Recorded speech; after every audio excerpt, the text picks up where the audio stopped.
Bueno, en este video vamos a estar hablando sobre conceptos teóricos de los iones complejos o compuestos de coordinación. Para explicar cómo se forma un ion complejo o qué es un ion complejo, vamos a hablar en principio de la teoría de Werner. En primer lugar, la teoría de Werner plantea que algunos metales, y en particular los metales de transición, que se caracterizan por tener más de un estado de oxidación, tienen la capacidad de coordinar o retener grupos alrededor en dos esferas de atracción. En la primera esfera están los grupos unidos directamente a este ion metálico, mientras que en la segunda esfera se encuentran otros grupos más lábiles o menos fuertes. Cada metal puede coordinar un número característico de grupos o ligandos en la primera esfera. Los números más comunes son 2, 4 y 6, y en general el número de ligandos es el doble del estado de oxidación del átomo central. El ion metálico puede coordinar a su alrededor grupos neutros, como el amoníaco, el agua o el monóxido de nitrógeno, que no influyen en la carga del ion, o grupos negativos, como el cloruro, el hidroxilo o el cianuro, los cuales sí van a influir en la carga del ion. Para la nomenclatura de iones complejos, según la IUPAC, el átomo central, como símbolo, debe ser colocado primero en la fórmula, pero después de los ligandos en el nombre. El número de oxidación del átomo central es indicado por medio del numeral de Stokes. El número de ligandos se va a indicar con prefijos como di, tri, tetra, penta, hexa, etc. Los aniones complejos llevan la terminación ato. Los cationes complejos no llevan ninguna terminación especial. Vamos a enumerar primero los ligandos positivos, después los neutros y por último los positivos. Los ligandos negativos llevan el sufijo o algunos por contracción, como fluoro, cloro, bromo, iodo, hidroxo, tio, peroxo, ciano u oxo. Los ligandos neutros y positivos no van a cambiar su nombre, salvo aquo para el agua, amino para el amoníaco, nitrosilo para el monóxido de nitrógeno o carbonilo. Los cationes se escriben primero y los aniones después. Pero ¿cómo se forman los iones complejos?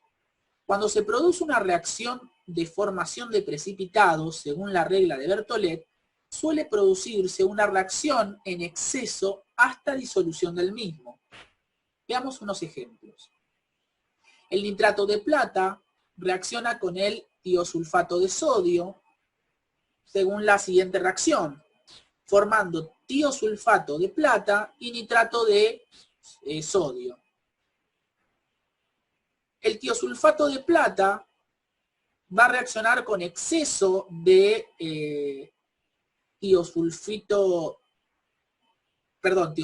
de sodio para formar nuestro ion complejo. Analicemos el compuesto obtenido según la teoría de Werner e intentemos nombrarlo según la IUPAC.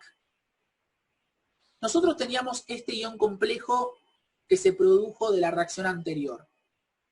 Por un lado tenemos el elemento de transición, que va a ser la plata, que va a ser quien coordine los dos grupos a su alrededor, en las dos esferas. Tenemos el anión tiosulfato, que es el ligando que ocupa la primera esfera alrededor de la plata.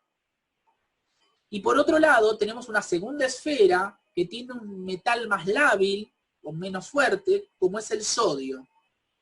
Por otro lado, podemos ver que la cantidad de ligandos, en este caso el tiosulfato, es 2, que es el doble de la carga que tiene la plata. El nombre de este compuesto de coordinación se va a llamar ditiosulfato argentato de sodio. Si volvemos a lo que hablamos de la nomenclatura según la IUPAC, podemos ver que el ligando se escribe primero y tiene el prefijo di, que me indica la cantidad de ligandos que hay. El metal se nombra después con la terminación ato, argentato, y el elemento más, el metal o la esfera más lábil no tiene ninguna terminación en particular. En este caso es di-tiosulfato argentato de sodio. Vamos a ver otro ejemplo. El nitrato plumboso reacciona con el ácido clorhídrico mediante la siguiente reacción. Obviamente, el cloruro plumboso formado, que precipita, va a reaccionar con exceso de ácido clorhídrico, formándonos otro compuesto de coordinación. Analicemos el compuesto obtenido según la teoría de Werner e intentemos nombrarlo según la IUPAC, la nomenclatura de IUPAC. Nosotros tenemos este compuesto de coordinación. El plomo es el elemento de transición que va a coordinar, en este caso, las dos esferas a su alrededor. El anión cloruro es el ligando que ocupa la primera esfera alrededor del plomo. Nuevamente, como el plomo tiene carga más 2, la cantidad de ligandos cloruro va a ser el doble, o sea 4. La segunda esfera va a tener un elemento más lábil, que en este caso va a ser el hidrógeno. El nombre del compuesto va a ser tetracloro plumbato 2 de hidrógeno.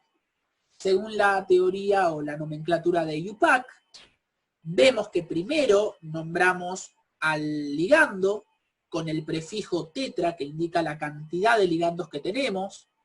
Después nombramos al elemento de transición con el numeral de Stokes, es decir, aclaramos cuál es la carga que tiene el elemento de transición, y siempre con la terminación ato, en este caso sería plumbato 2, y después nombramos por último a la última esfera, la segunda esfera, que sería el elemento más lábil, que no tiene ninguna terminación en particular.